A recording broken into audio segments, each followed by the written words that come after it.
Abaya Hawa, Isaya Hawasay, ang may likha ng ating buhay. Abaya Hawa. Bawak wartawab abayahawa, Tawab, abayahawa. kalhalal hawad abayahawa alhayam, bahasa masyayak yawasay, Bahasa masyayak yawasay. bahasam raw kakadas, Bahasa kapadas. kwam yasarala elda oper maharlika Philippines, Pangkasyarala elda over Maharlika Philippines. tawada abayahawa, Tawada abayahawa. yaman. Happy New Year sa lahat ng mga remnant Hebrew Israelite worldwide. Happy New Year sa lahat. Buwan ng Abib buwan. Abib buwan. Tumapat ng March 29. March 29. Kahapon, paglubog ng araw, 29 na po yan eh. Pero sa Gregorian calendar, 28 pa. Kasi ang Gregorian calendar, mag-29 na sila pag alas 12 ng gabi. Midnight ang reckoning nila. Pero ang remnant, ang mga Hebrew Israelite, ang reckoning ay sunset to sunset. Therefore, paglubog ng araw kahapon ay March 29 na. Doon nagsimula ang New Year. Until mamayang hapong paglubog ng araw. So, Happy New Year sa lahat! Happy New Year. Palakpakan natin si Masyayak Yahawashay. Tayo ay magsimula. Nandito tayo sa chapter 33. Isa-isang chapter kasi masyadong mahaba. Abutin ng ilang oras matapos. Ito, abutin itong mga 1 hour eh. Okay, diretso tayo. Basa. Ang aklat ni Jasher, Kabanata 33, verse 1 to 52. At pagkaraan ng ilang panahon, si Israel ay umalis sa mga hangganan ng lupain. At siya ay dumating sa lupain ng Salem, na siyang lungsod ng Sikim, na nasa lupain ng Kanaan.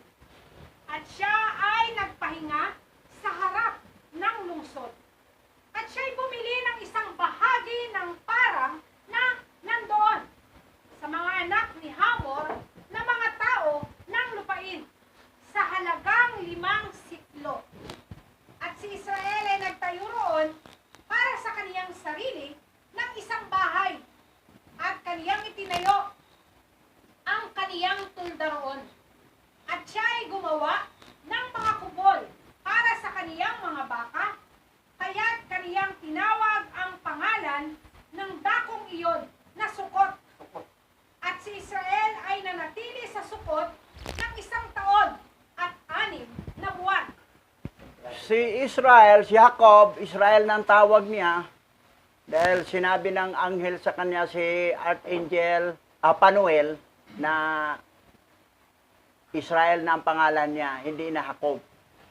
Ngayon, si Israel, mula sa Haran, nakarating na siya sa na tinawag niyang lugar na Sukot. Na sa Sikim yun, Sikim. Sikim na lungsod, bandang part ng Kanaan yan. So, doon siya nagpahinga, nakabili siya ng lupain, at nagtayo siya ng mga kubol, bahay. So, nakatira siya 1 year and a half doon. Okay, tuloy tayo. Sa panahong iyon, ang ilan sa mga babae ng mga naninirahan sa lupain ay nagtungo sa lungsod ng Sikim upang sumayaw at magsaya kasama ang mga anak na babae ng mga tao ng lungsod. At nang sila ay umalis, sina Raquel at Leah ng mga asawa ni Israel, kasama ang kanilang mga pamilya, ay nagtungo din upang pagmasdan ang pagsasaya ng mga anak na babae ng lungsod. At si Dina na anak ni Israel ay sumama rin sa kanila at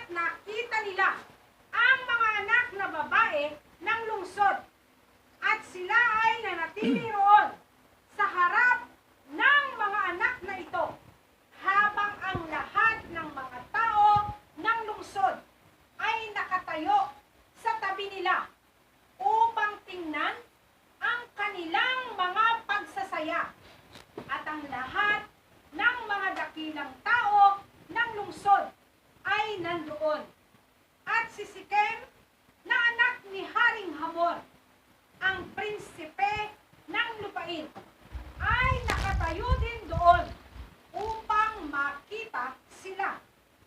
Si lungsod ng Sikem, pero ang anak ng hari nga si Hamor ay Sikem din ang pangalan. Pangalan ng lungsod, Sikem. Na anak ni Haring Hamor. Si Sikem isang prinsipe doon sa lungsod ng Sikem. So, yan ang nangyari. Ngayon, nandoon si Raquel, nandoon si Dina, at nandoon din si Leah, yung nanay ni Dina. Nanonood sila sa mga sayawan, pag-happy-happy doon. Ngayon, anong sunod na mangyari? At nakita ni Sikem si Dina na anak ni Israel na nakaupo nakasama ng kaniyang ina sa harap ng mga anak na babae ng bayan. At ang dalaga ay lubhang nakalugod sa kaniya. At siya roon ay nagtanong sa kaniyang mga kaibigan at sa kaniyang bayan na sinasabi, kaninong anak ang nakaupo sa gitna ng mga babae na hindi ko kilala sa bayang ito? At sinabi nila sa kaniya, tunay na ito ang anak na babae ni Israel, na anak ni Isaac na Hebreo, na naninirahan sa bayang ito ng ilang panahon. At nang mabalitaan na ang mga anak na babae ng lupain ay nagsisilabas upang magsaya, ay umaon siya kasama ng kaniyang ina at mga alilang babae upang maupo sa gitna nila. At nakita ni Sikem si Dina na anak ni Israel. At nang siya'y tumingin sa kaniya, ang kaniyang kaluluwa ay tumitig at umibig siya kay Dina. So, na-inlove si Sikem, yung prinsipeng Sikem. Na-inlove kay Dina. So, tumindig ang kanyang kaluluwa. So, eto ngayon, tuloy. At si Sikem ay nagsugod ng kaniyang mga tauhan na dalhin si Dina sa kanyang bahay sa pamamagitan ng sapilitan. At si Dina ay naparoon sa bahay ni Sikem. At kaniyang sinunggaban siya at sinipingan at minahal niya siya ng labis. At inilagay siya sa kaniyang bahay. At silang Leah at Raquel ay umuwi at isinaysay nila kay Israel ang bagay na nangyari kay Dina. At nang nalaman ni Israel na nilapastangan ni Sikem ang kaniyang anak na si Dina, ay nagsugo si Israel ng 12 sa kaniyang mga alipin upang kunin si Dina sa bahay ni Sikem. At sila'y yumaon at naparoon sa bahay ni Sikem upang kunin nila si Dina mula roon. Pero mo ito si Sikem, hindi niya niligawan ng maayos. Kinuha pa niyang sapilitan. Kidnapping yun eh. Parang ginawa ni Tore, na utos ng bangag. Oo. Kidnapping eh. Tapos rapist pa. Ngayon, nalaman ni Israel, nag-utos si Israel ng kanyang mga alipin, puntahan ninyo. Kunin niyo si Dina. Okay. Tuloy. At nang sila'y dumating, si Sikem ay lumabas kasama ang kaniyang mga tauhan. At itinaboy sila sa kaniyang bahay. At hindi niya pinahintulutang lumapit sila kay Dina. Kundi si Sikem ay nakaupo na kasama ni Dina na hinahalikan at niyayakap sa harap ng mga aliping inutusan ni Israel. At ang mga inutusan ni Israel ay nagsibalik at isinaysay sa kaniya na sinasabi, nang kami ay dumating, si Sikem at ang kaniyang mga tauhan ay itinaboy kami.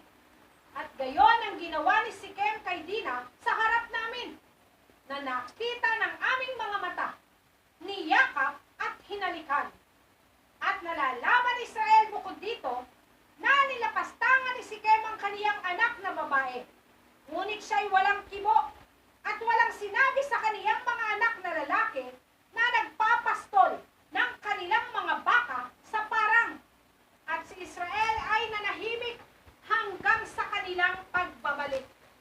Si Israel, medyo ano na lang siya kasi matanda na eh. Parang nahimik lang siya. Hindi niya giingay sa anak niyang lalaki. So, kasi maedad na si Israel yung panahon na yon eh. Ngayon, anong sunod nangyari? Salbahe yung ginawa ni Sikim eh. Oh, tuloy. At bago umuwi ang kaniyang mga anak na lalaki, ay nagsugo si Israel ng 2 dalaga mula sa mga anak na babae ng kaniyang mga alipin upang alagaan si Dina sa bahay ni Sikem. At tinanggap ni Sikem ang 2 dalagang alipin upang alagaan si Dina. At si Sikem ay nagsugo ng 3 sa kaniyang mga kaibigan sa kaniyang ama na si Haring Hamor na anak ni Chidikim na anak ni Perid na sinasabi, kunin mo sa akin ang dalagang ito na si Dina upang aking maging asawa at kausapin mo ang kanyang magulang upang kami ay ikakasal. At si Hamor na anak ni Chidikim na Hebeyo ay naparoon sa bahay ni Sikim na kaniyang anak. At siya'y naupo sa harap niya. At sinabi ni Hamor sa kaniyang anak, Sikim, wala bang ibang babae sa mga anak ng bayang ito na iyong magugustuhan? At kukuha ka na lamang ng isang babaeng Hebreo na hindi taga ating bayan? So, inayuhan sa ama. Bakit kumuha ka ng hindi natin kilala? Hebreo yan eh. Samantala sa atin dito, maraming mga babae. Oh. Pero yung inutusan ni Israel ng 2 babaeng alipin para alagaan si Dina, tinanggap naman ni Sikem na mag-alaga. Pero yung inutusang di talaga pinataboy. Yung, kasi kukunin si Dina eh. Pero pag alagaan si Dina, okay. Yung 2 babae. Ito si Sikem, di rin magandang ugali. Ngayon, pagkatapos, gusto niyang gi-request sa papa niya na para magpakasal sila. Pero huli na. Kasi yung approach sa simula niya, hindi maganda. So, ito, tingnan natin yung pangyayari. At sinabi ni Sikim sa kaniyang ama, siya lamang ang dapat mong kunin para sa akin, sapagkat siya'y nakalulugod sa aking paningin, at mahal na mahal ko siya. At ginawa ni Hamor ang alinsunod sa salita ng kanyang anak, sapagkat lubos na minamahal ni Sikim si Dina. At si Haring Hamor ay lumabas at pupunta kay Israel upang makipag-usap sa kanya tungkol sa bagay na ito. At nang siya ay umalis sa bahay ng kanyang anak na si Sikim, bago siya dumating kay Israel upang makipag-usap sa kanya, narito, ang mga anak ni Israel ay dumating mula sa Paran nang marinig nila ang bagay na ginawa ni Sikem na anak ni Haring Hamor. Okay. So, nauna dumating yung anak ni Israel doon sa bahay nila bago dumating si Haring Hamor. Okay, tingnan natin sunod pangyayari. At ang mga anak na lalaki ni Israel ay labis na nagdalamhati hinggil sa kanilang kapatid na babae. At silang lahat ay umuwi na puno ng galit bago ang oras ng pagtitipon sa kanilang mga baka. At sila ay lumapit at umupo sa harapan ng kanilang ama. At sila ay nagsalita sa kanya na nag-alab sa galit. Sinasabing, tunay na ang kamatayan ay nararapat sa taong ito at sa kanyang sambahayan, sapagkat ang Yahweh-Lahayam ng buong lupa ay nagputos kay Noe at sa kanyang mga anak na ang tao ay hindi kailanman magnanakaw ni mangangalo niya. Ngayon, narito si Sikim na nanakit at nakiapid sa ating kapatid na babae. At walang isa man sa lahat ng mga tao sa bayan ang nagsalita sa kanya ng kahit isang salita. Tunay na iyong nalalaman at naunawaan na ang kahatulan ng kamatayan ay nararapat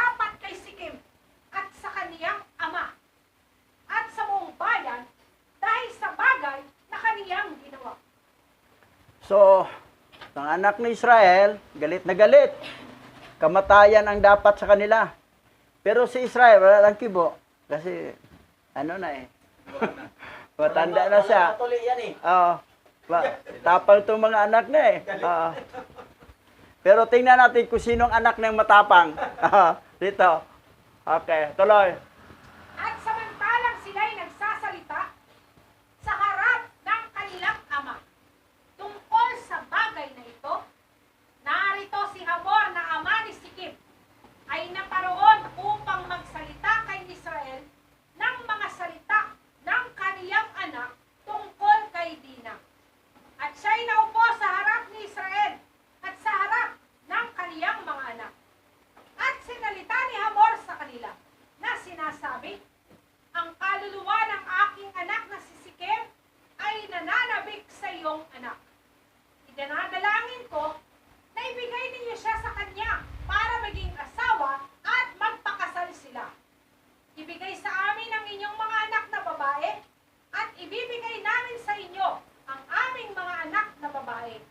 At kayo ay maninirahan sa aming lupain. At kayo ay magiging tulad ng isang bayan sa lupain. Sapagkat ang aming lupain ay napakalawak.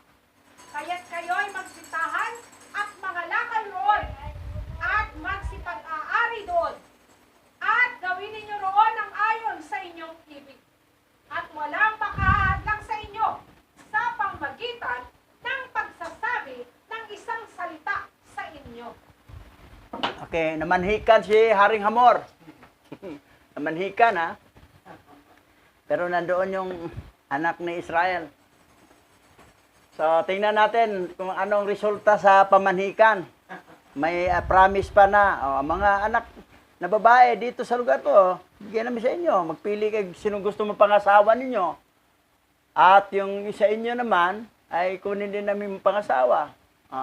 Simula kay Dina. Kasi mahal na in love talaga si Kim kay Dina eh. Doon siya na in love. Tinanong siya ng ama na, bakit sa Hebreo ka na in love? Marami naman dito.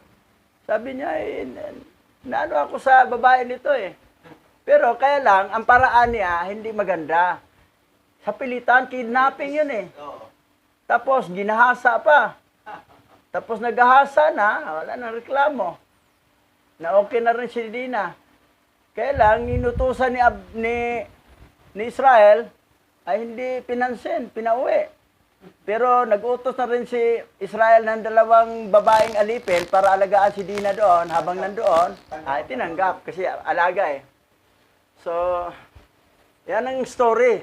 Biro mo, nag-isang anak ni Israel yon, si Dina. Ang nanay si Leah. Ngayon, tingnan natin ano pang nangyari. At si Hamor ay tumigil sa pagsasalita kay Israel at sa kaniyang mga anak. At narito, si Sikem na kaniyang anak ay sumunod sa kaniya. At siya'y naupo sa harap nila. At si Sikem ay nagsalita sa harap ni Israel at ng kaniyang mga anak na sinasabi, makasumpong nawa ako ng biyaya sa inyong paningin, na ibigay ninyo sa akin ang iyong anak na babae. At anumang inyong sabihin sa akin, ay gagawin ko sa kaniya.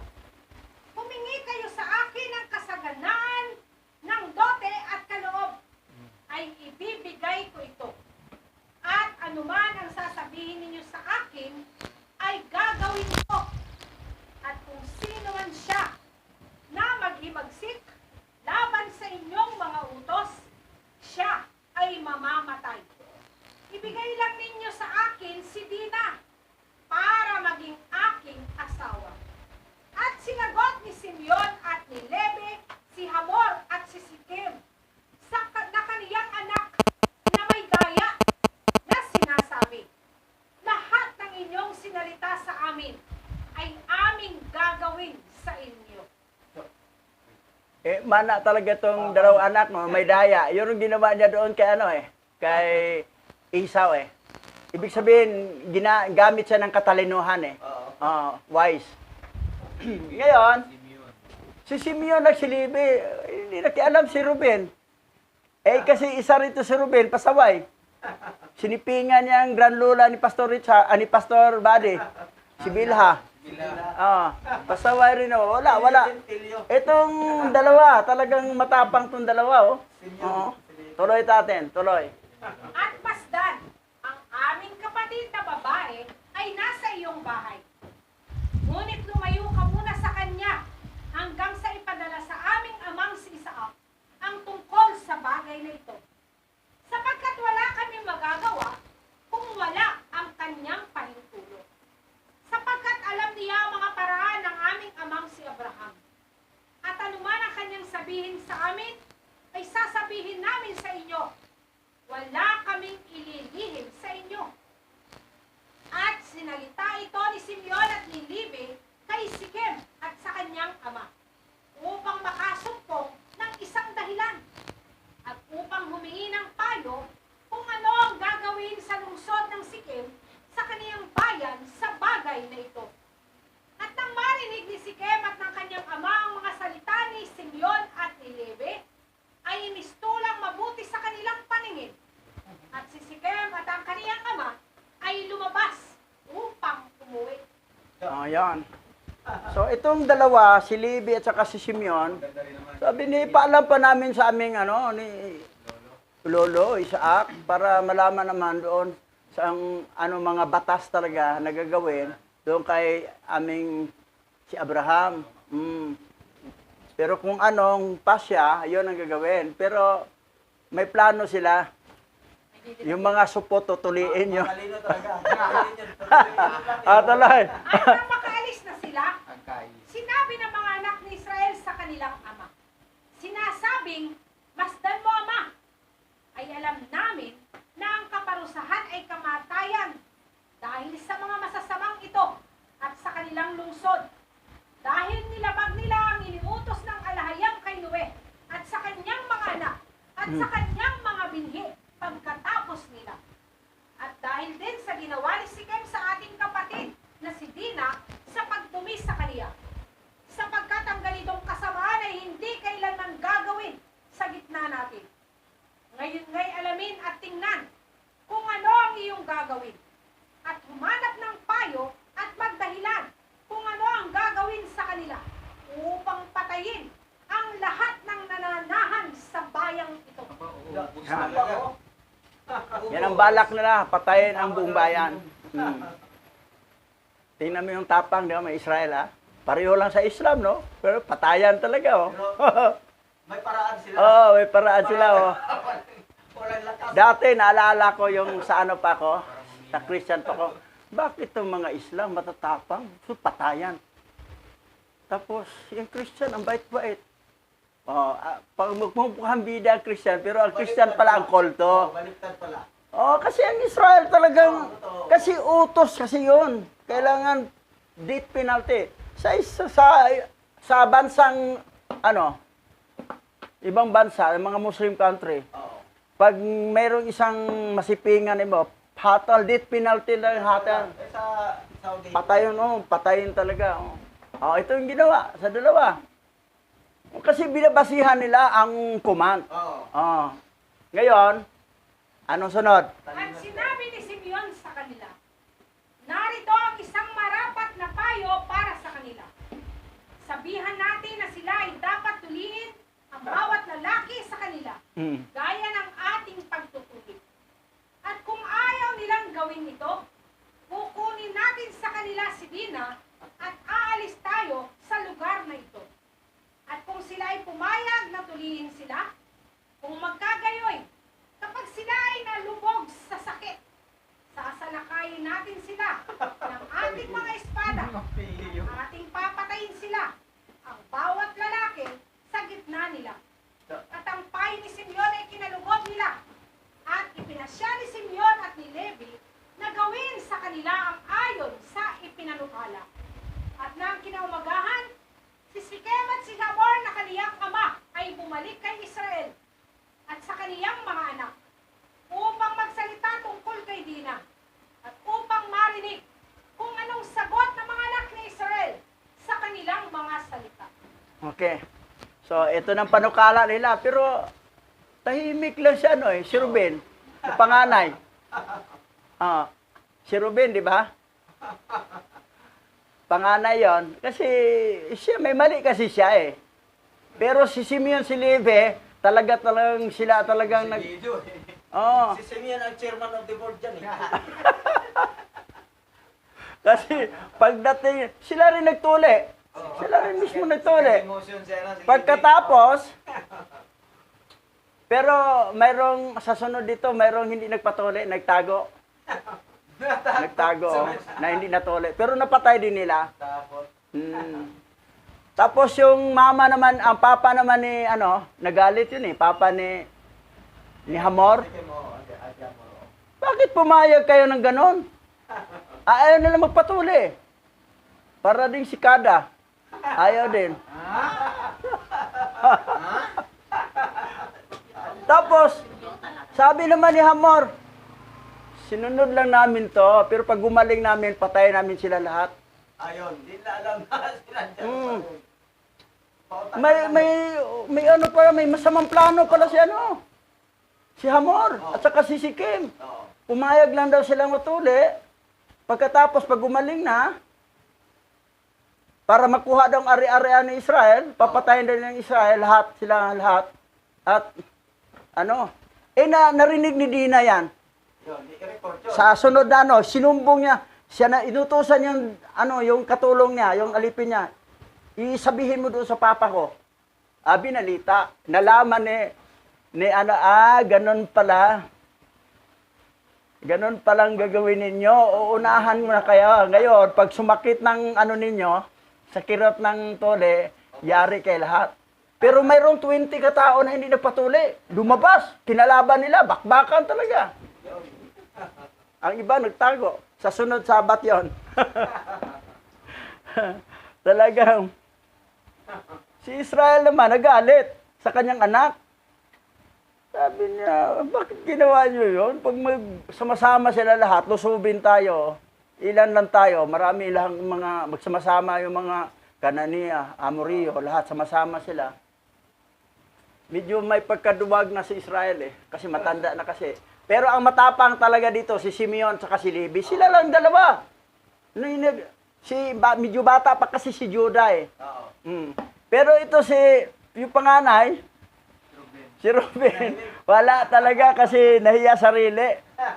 Kasi siya rin ang pasaway Okay, tuloy tayo. At sinalita sa kanila ng mga anak ni Israel na may daya na sinasabi, sinabi namin sa aming amang si Isaac, ang lahat ng inyong mga salita ay nakalulugod sa kaniya. Ngunit siya ay nagsalita sa amin na nagsasabi, ganito ang iniutos sa kanya ni Abraham na kanyang ama mula sa alahayam na si Yahweh ng buong lupa, na sino mang lalaki na hindi sa kanyang mga inapo na magnanais na kumuha ng isa sa kanyang mga anak na babae ay magpapatuli sa bawat lalaki na nauukol sa kanya, gaya ng tayo ay tuli. At pagkatapos ay may bibigay natin sa kanya ang ating anak na babae bilang asawa nila. Ngayon ay pinaalam namin sa inyo ang lahat ng aming mga lakad na sinalita sa amin ng aming ama. Ngunit hindi namin magagawa ang bagay na ito na inyong sinalita sa amin, na ibigay ang aming anak na babae sa isang lalaking hindi tuli, sapagkat ito ay isang kahihiyan sa amin. May daya wala, hindi naman na pinaalam na kay Isaac yun Kunwari lang yun Plano lang nila yon, nilang Israel, saka yung mga anak niya. Pero ang lang dito, taka ko, tahimik lang si Ruben. Di talaga nakikisali. So, ngayon, etong dalawa, sabi niya, hindi pwedeng hindi tutuliin. Nakakahiya sa amin yan. Yung mga asawa yung kapatid namin nakakaroon ng husband na spopot, dapat magpatuli.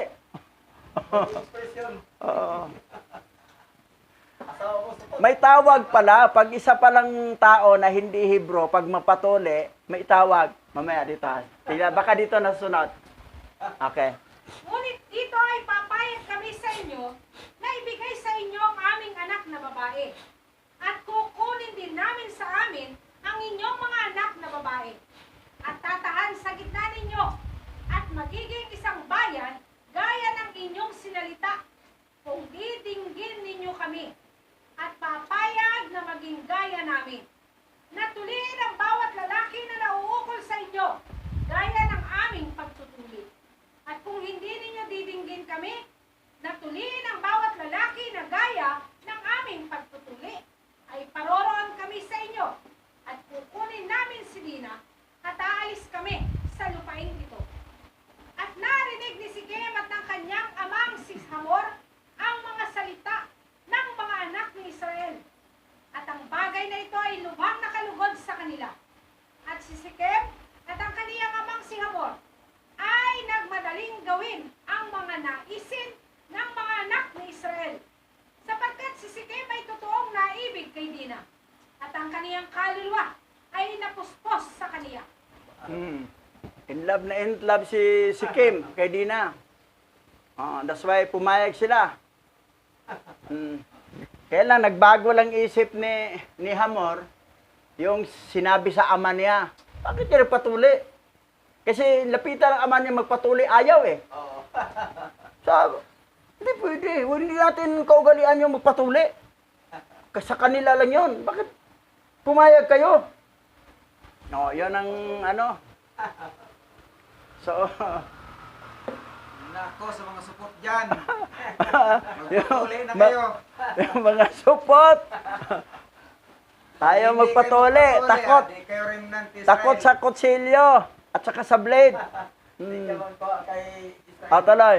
At si Sikem at ang kaniyang ama na si Hamor ay nagmadali sa pintuang bayan ng bayan. At kanilang pinisan ang lahat ng mga lalaki sa kanilang bayan. At sinalita sa kanila ang mga salita ng mga anak ni Israel na sinasabi, kami ay lumapit sa mga anak na lalaki ni Israel at kami ay nakipag-usap sa kanila hinggil sa kanilang anak na babae. At ang mga lalaking ito ay nagapayag na gawin ang alinsunod sa aming mga naisip. At sinabi namin, basta ng aming lupain ay napakalaki para sa kanila. At sila ay maninirahan doon at mga ngalakal dito. At kukunin natin ang kanilang mga anak na babae. At ang ating mga anak na babae ay ibibigay natin sa kanila na maging asawa nila. Yan. Yan ang agreement. Basta patuli lang. Grabing labahan. Tuloy. Ngunit sa kondisyong ito ay mangyayari ang bagay na ito, na ang bawat lalaki sa atin ay tuliin gaya ng kanilang pagtutuli sa kanilang sarili. Dahil iniutos sa kanila ng kanilang alahayang.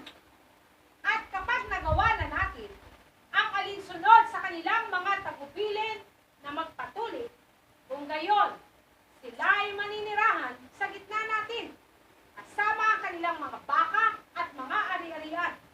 At tayo ay magiging tulad sa kanila na mga Hebreo. At nang marinig ng lahat ng lalaki sa lungsod ang mga salita ni Prinsipe Sikem at ng kaniyang ama na si Haring Hamor, kung magkagayoy ang lahat ng mga tao sa kanilang lungsod ay sumang-ayon sa panukalang ito, at sila'y sumunod na tuligid. Sapagkat si Sikem at ang kaniyang amang si Hamor ay pinahahalagahan nila ng mainam, palibas ay hari at prinsipe ng lupain ito. So, sumunod ang mga tao. Pero biro mo yung sinabi ni Moses sa mga Israelita, ang hindi magpatuli ay tatanggalin bilang Hebreo at maituring siyang hintil. Ngayon, ito naman, pag magpatuli, sabi rito kung gayon, sila ay maninirahan sa gitna natin kasama ang kanilang mga baka at mga ari-arian. At tayo ay magiging tulad sa kanila na mga Hebreo kapag tuli. Pag ang Hebreo hindi magpatuli, maging hintel. Ang hintel, pag magpatuli, maging Hebreo.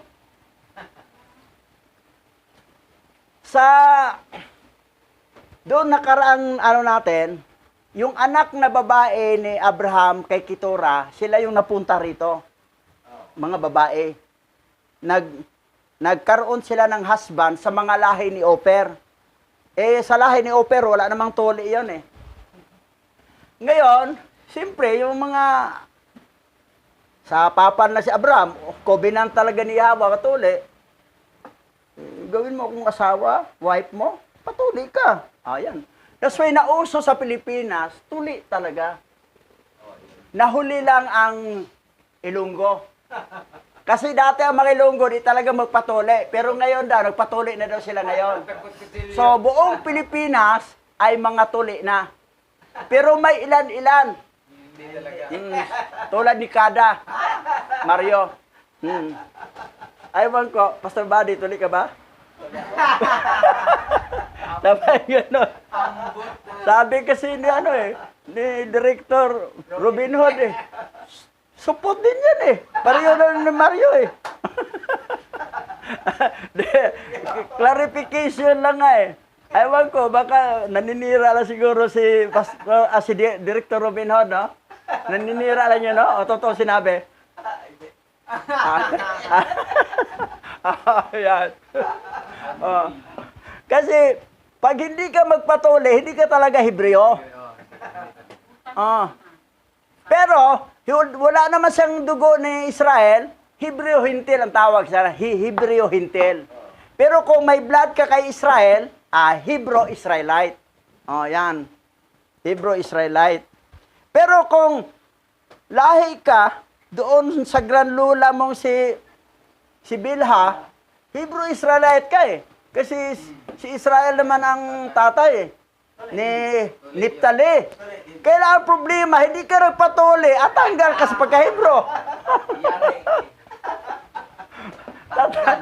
Si ano nga, tanggal nga si Unan, anak ni Judah yon na tinapon na yung binhe. Ayaw niyang magkaanak kay tinanggal sa pagka-Hebreo, naging hintil. Ganon kahigpit. So, yan ang nangyari. Pag alis ng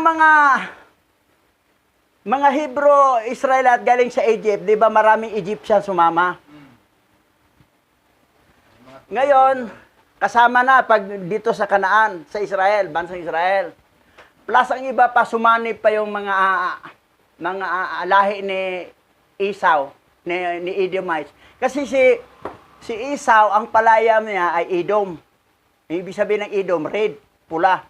Mapula kasi si Esau So ang lahi ni Esau, hindi tinawag na Esaumite, kundi Edomite. Edomite. Ang kay Israel naman, Israelite. Yun, Edomite. Ngayon, sumali sila dito.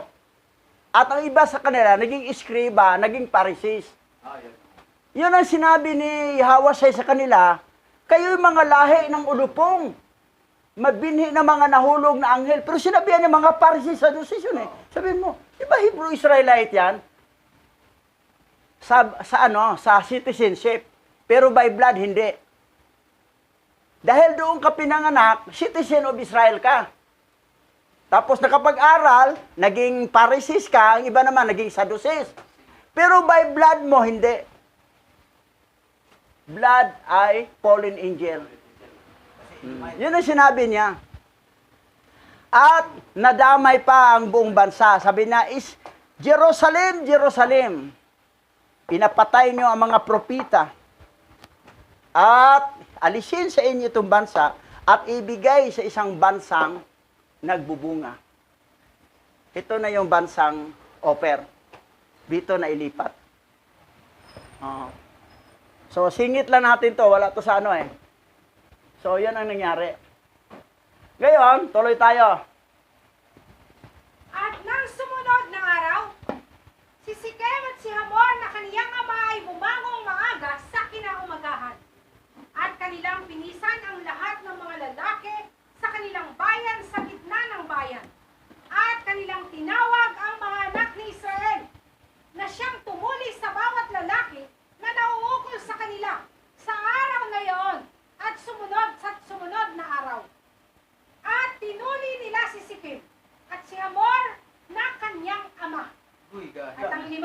dating ni Sikem. At pagkatapos ay tumindig ang bawat isa at umuwi. Sapagkat ang bagay na ito ay mula sa Yahawa laban sa lungsod ng Sikem.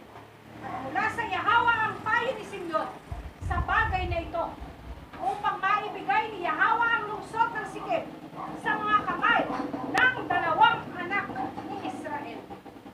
Dalawang anak ni Israel, si Simeon at si Levi. Pero tinawag ang mga anak ni Israel para sila ang magtuli. Pero walang nabanggit ang Ruben. Wala silang idea kasi sa tuli eh. Oo. Kasi Itong dalawa lang ang bida dito eh. Si Levi at saka si Simeon. Kanya ibibigay yung bayan. Oo. Kung sila lang dalawa tuloy sa dami, pagod sila. Dami.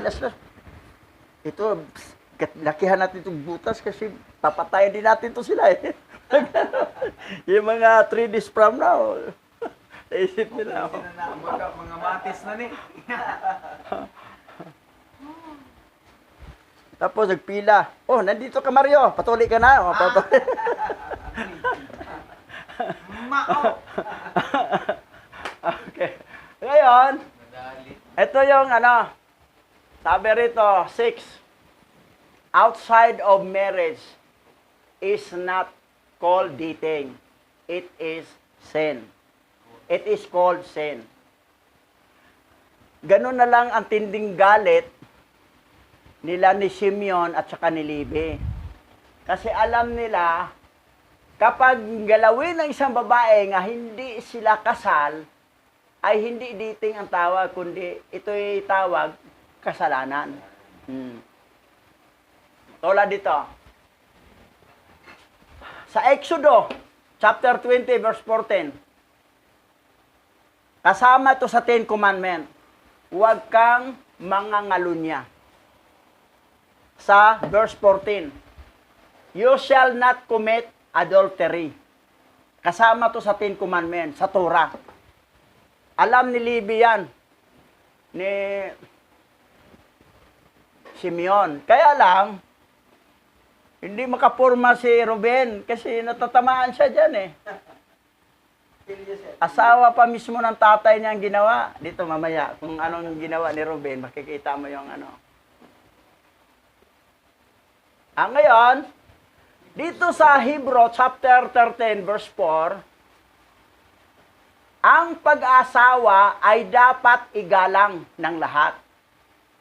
Igalang talaga ang pag-asawa sapagkat hatulan ng alahayam ang mga mapakiapid at mga ngalunya. So, hindi mo siya pwedeng galawin ang isang babae hanggat hindi mo siya asawa na hindi kayo kasal.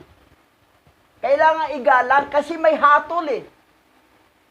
Will judge fornicators and adulterer. Marriage should be honored by all, for alahayam will judge.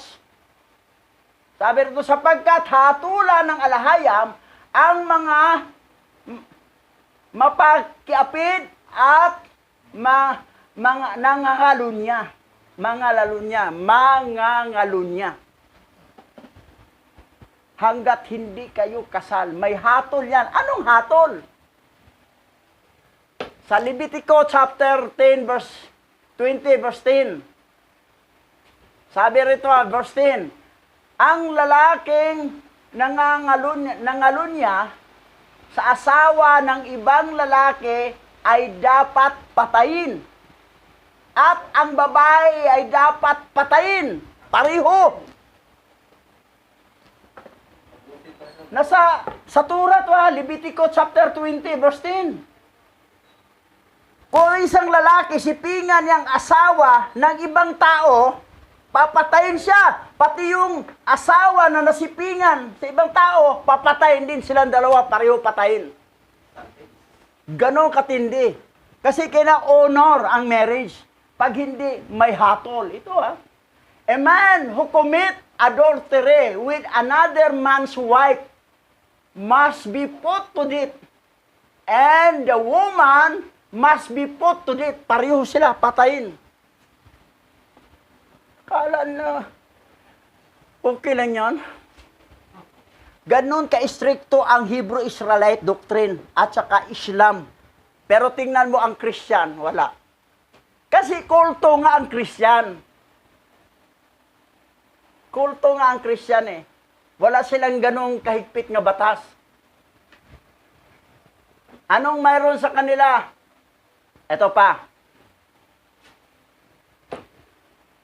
1 Corinthians 1 Corinto 7 verse 2. Ngunit, upang maiwasan ang pakikiapid, ang bawat lalaki o babae ay dapat magkaroon ng sariling asawa.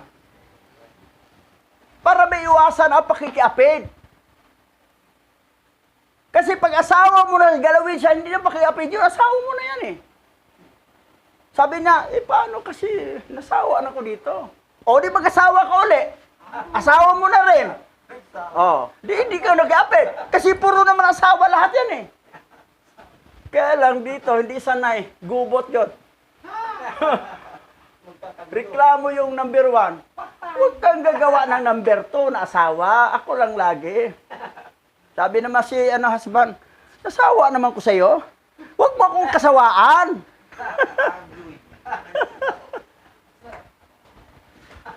Kasi pag itong lalaki, nasawa sa asawa niya, tumikim siya ng iba na hindi kasal, dapat siyang patayin. Malaking kasalanan talaga. Huwag mo talagang galawin ang babae na hindi mo siya asawa. Dahil hatol kamatayan. Ganun kahigpit ang batas. That's why ganun na lang ang galit nila ni Ruben, nila ni Simeon at saka ni Levi. Si Ruben, walang nasabi kasi isa rin yung pasawa eh. Tamimi sa tamimi. Tamimi siya din. Pero mo but to avoid fornication, each man or woman should have his own wife. Hindi mo siya matawag na wife mo siya o husband hanggat hindi kayo kasal. Sa doktrine ng Christian, gano'n rin, magpakasal, maghiwala rin. Problema pang annulment, laking gastos, huwag na lang. Shipping na lang kahit walang kasal. Marami ng mga anak, dorimi pasulating mga anak, pero tanongin mo, kasal ba kayo sa mo? Hindi. Tingnan mo. Doktrina ng Kristiyano, mga pastor, tingnan mo mga membro ninyo. Nagsamang walang kasal, malaking kasalanan yan. Hatol kamatayan yan. Tapos sabihin nyo, tama kayo? Anong tama? Kulto ang Christianity. Dahil ito ang doktrinang pinabayaan. Sumasali pa kayo sa isang... sumasali pa kayo dito. Ito ang matinding bakbaka ng barbakihan. Valentine's Day. Pagan holiday is our demonic holiday, yung Valentine's Day. Kayo mga pastor ng buwan naging Christian, nakikisali din kayo dito. Namigay nga ng mga, mga pastor, mamigay ng tasa, pang Valentine's. Tapos card. Hindi accepted yon sa Hebrew Israelite, pati sa Islam, hindi accepted yon. Malaking kasalanan to eh. Flowers. Adaming magbibenta ng bulaklak na malaki kita. Pagdating Tapos, ng Valentine's Day. may mga membro kayo nagsama, may mga anak na walang kasal. Hindi pwede yan. Hatol kamatayan yan eh. Nako. Yan ang ugali ng Christian. That's why ang Christian, kulto talaga. Sa Muslim, hindi pwede yan. Sa Hebrew Israel, hindi pwede. Papatayin talaga kasi nasa batas yun eh. Okay lang. Sipingan. Hindi mo siya asawa. Paano kasi nasawa na ko? O magdagdag ka. Magpakasal ka ng iba. 2, 3, 4. Agoy. Kaya lang problema, reklamo naman itong una. Gubot ang labas. Alam mo yung salitang gubot? Alam mo yon? Gulo. Bisaya kasi salita. Ilocana kasi pastora eh. Gubot. Ibig sabihin, gulo. Magreklamo ang asawa. Magkagulo. Ayun siya pumayag. Gubot ang tawag doon. Tiis na lang. Walay kita. Tiis na lang basta. Walay kita. So yan ang ano ha. Sabihin nyo Christianity, okay? Tingnan nyo mga pamilya nyo, kamag-anak nyo. Nagsasama bang walang kasal? Malaking kasalanan yan. That's why kung malaman ko na basbasan ko kayo. Para hindi na kayo matigil ng pagkakasala niyo. Pwede naman basbasan yan eh. Kasal na rin yun. Kahit walang record sa iniso. Basta may basbas. Kasi kung wala, nagsama, walang basbas, kasalanan yun. Yung magulang, pinabayaan ng mga anak na gano'n, damay ka rin sa kasalanan nila. Magmamaynos ang reward mo doon sa langit, bangkita ang bagsak mo. Dapat talaga, basbasan. Hindi po pwedeng galawin ang isang babae o asawa ng ibang tao dahil hindi mo siya asawa. Kahit pag-girlfriend mo siya, hindi mo rin siya asawa, hanggat hindi kayo kasal, wala kang karapatan gumagalaw. Ganun nagkahigpit ng ginawa ni Simeon at saka ni Levi. Galit na galit sila kay Sikem na dapat hatol kamatayan itong mag-ama. Gamit na katalinuhan, sige, tuliin natin ito. Para pag kirot na, dali na natin siyang patayin. Opo sila, walang makatayo. Pag nangangampis ganon. na sila, yan na, tirahin na Pagkatapos natin. at hakbang lang, tapa na lang. Ito 1 Corinthians chapter 5, verse 1. Narinig ko na ang ilan sa inyo ay nakiapid. Nakipagtalik siya sa asawa ng kanyang ama. Si Ruben, panganay ni Israel. Kahit na ang mga hintil ay hindi gumawa ng gayong imoralidad. Mga hintil nga iba, hindi gumawa ng ganon. Nakipagtalik ka sa asawa ng tatay mo. Kasi yung tatay mo maraming asawa. Tapos yung tatay mo siguro may edad na, hindi nakabili ng Viagra. Tapos ito naman, naghanap mo. Ikaw, pwede ka? Yan ang ginawa ni Naama eh. Di ba? Nagpagalaw siya sa kanyang anak na si Ham. Nasumpa tuloy si Ham, naging itim. Hindi naman itim si Ham, originally. Yung mga Afrikan, itim sila lahat. Nasa ilalim ng sumpa yan sa inyong mga ninunong si Ham. At na itim. Negro. Lahat ng itim ay lahi ni Israel. May lahi din pala si Ham. Ngayon, anong sabi? Verse 2. Nagyayabang pa rin sa kanyang ginagawa. Nagyabang pa. Ito ay dapat na ikahiya at ikalungkot. At kung sino man ang gumawa nito ay dapat paalisin sa kapulungan.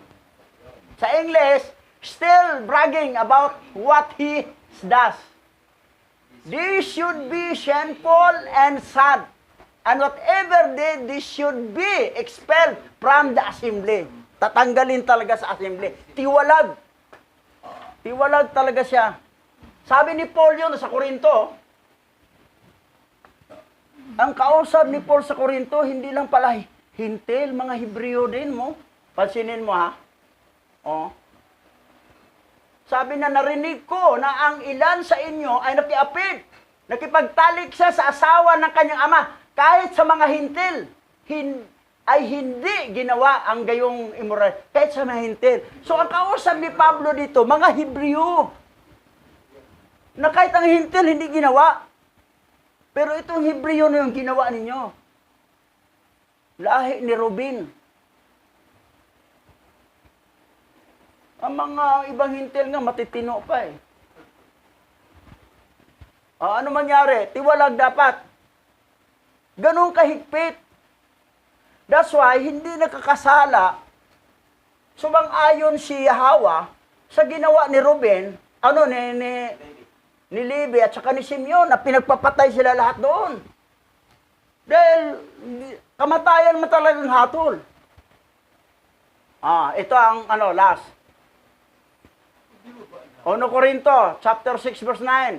Hindi mo ba alam na ang mga makasalanan ay walang bahagi sa kaharian ng alahayam? Walang bahagi. Ibig sabihin, the sinner kingdom of alahayam have no part. Walang kaparte sila. Walang kaparte. Alahayam. Huwag mong lukuhin ang sarili mo. Sino mang gumawa ng makiapid, idolatria, pangangalunya, nakikipagtalik ng walang kasal, at nakipagtalik sa pagitan ng lalaki at babae. Badi yung tumboy. So, syuday at saka syuday. Walang bahagi, Syudong. walang part sa kaharian ng alahayam. Syuday. So, ganun kahigpit. That's why ng Muslim country, pag makita ng babae nakipagtalik doon, lalaki ba, hatol kamatayan talaga. Sa Israel, ganun din. Pero sa Christian, wala lang. Wala. Kulto kasi ang Christian eh. Nagmamalaki pa kayo, nagyabang pa kayo na kayo ang tama dahil sa Bible nyo. Satanic naman ang Bible nyo. Pansinin natin ang Levitico ha.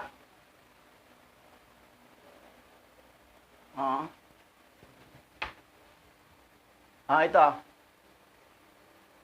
Levitico chapter 20 verse 10.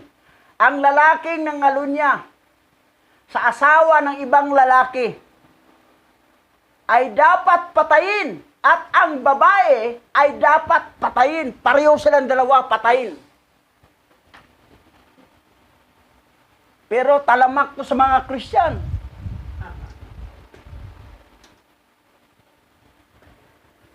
Okay lang sa kanila, wala. Hanggat walang kasal, hindi talaga pwede mo galawin ang isang babae hanggat hindi kayo nakasal. Sabihin naman niya, paano kasi sa Christian, isa lang talaga daw, hindi pwede magdalawa. Sa inyo yun. Sa Islam at sa Hebrew, pwede magdagdag kang asawa. Pero kailangan pakasalan mo pa rin. Hindi mo siya tawaging asawa hanggat hindi kayo kasal. Paano kasing una, gubot ang mangyari? explain, paliwanag mo sa una na huwag ka na dahil magreklamo, payag ka na lang. Ibukod na magbahay yan, ibang bahay naman sa iba ka rin. Kung magsama kayo, baka mag-away pa kayong dalawa, magsilusan.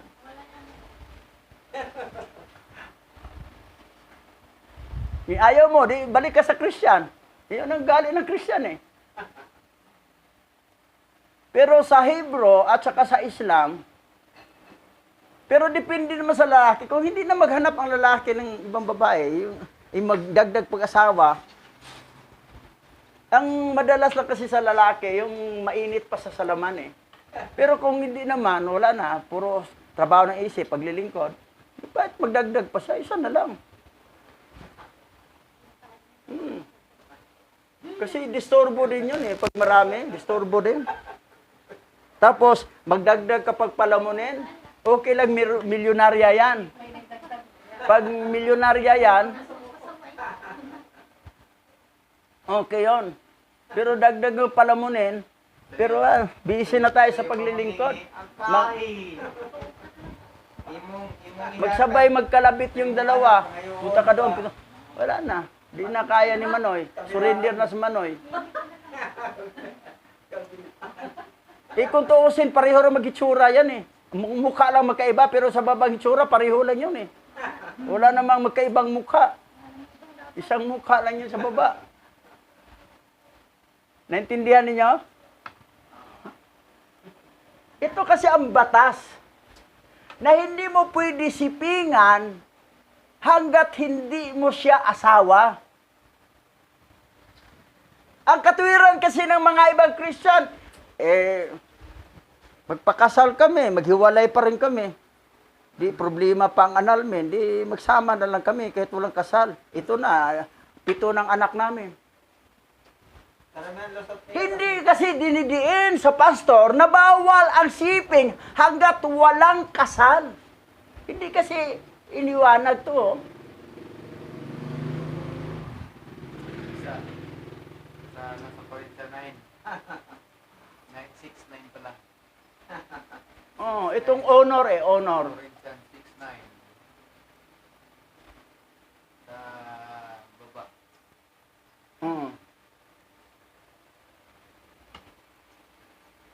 Ito. Ayan. ang pag-asawa ay dapat igalang ng lahat.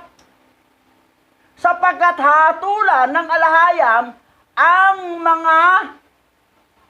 mga mapagkiapid at mga ngalunya. Ang tawag diyan, pakikiapid at pangalunya, hanggat hindi kayo kasal.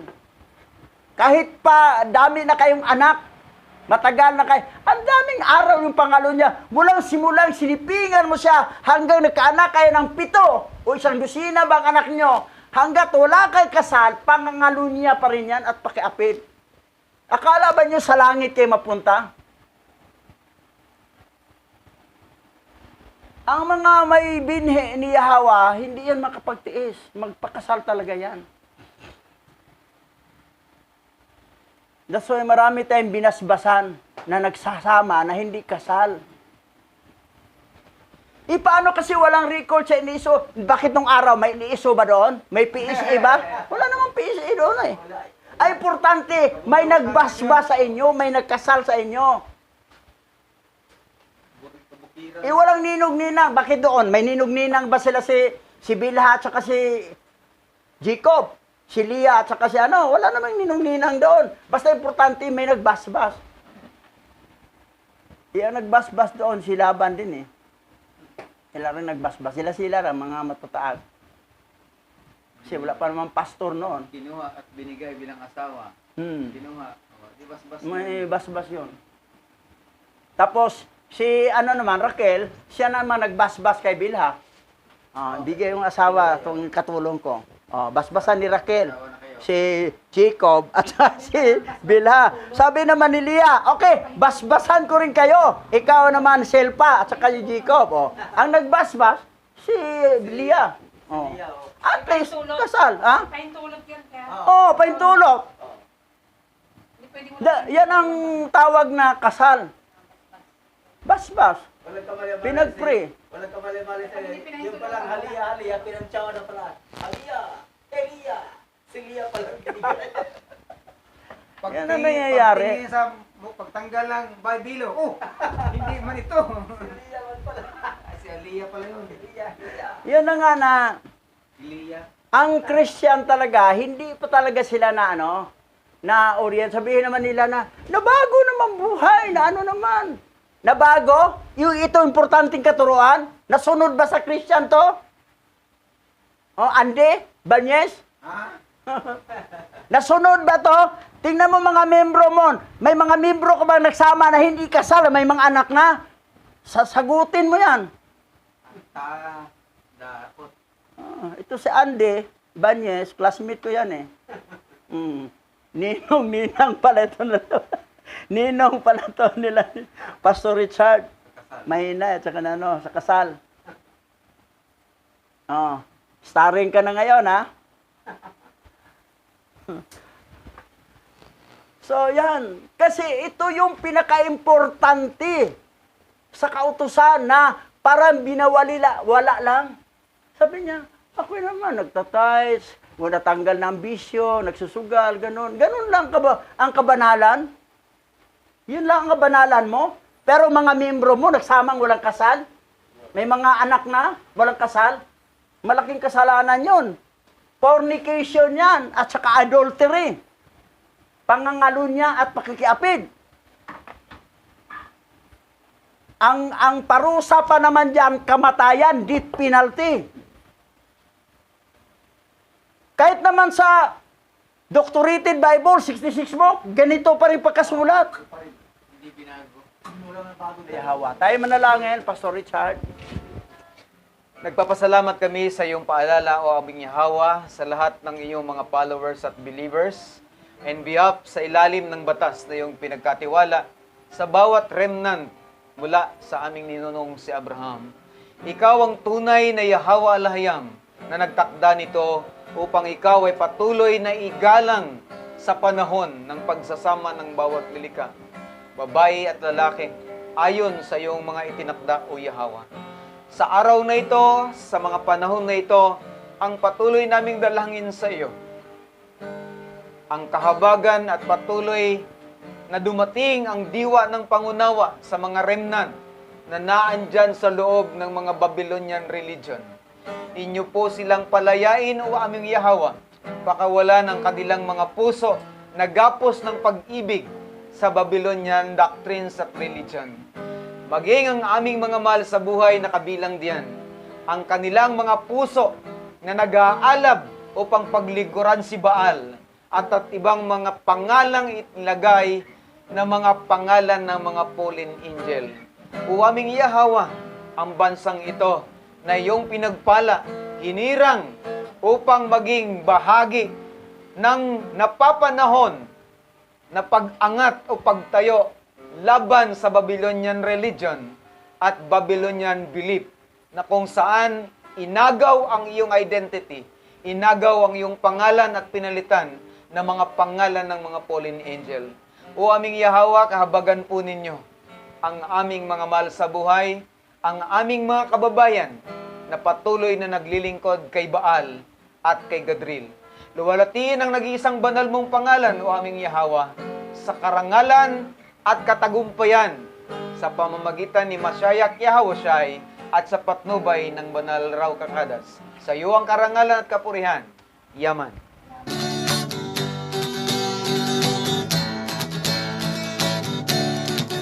Aba Yahwa, siya Yahwa say, ang may likha ng ating buhay.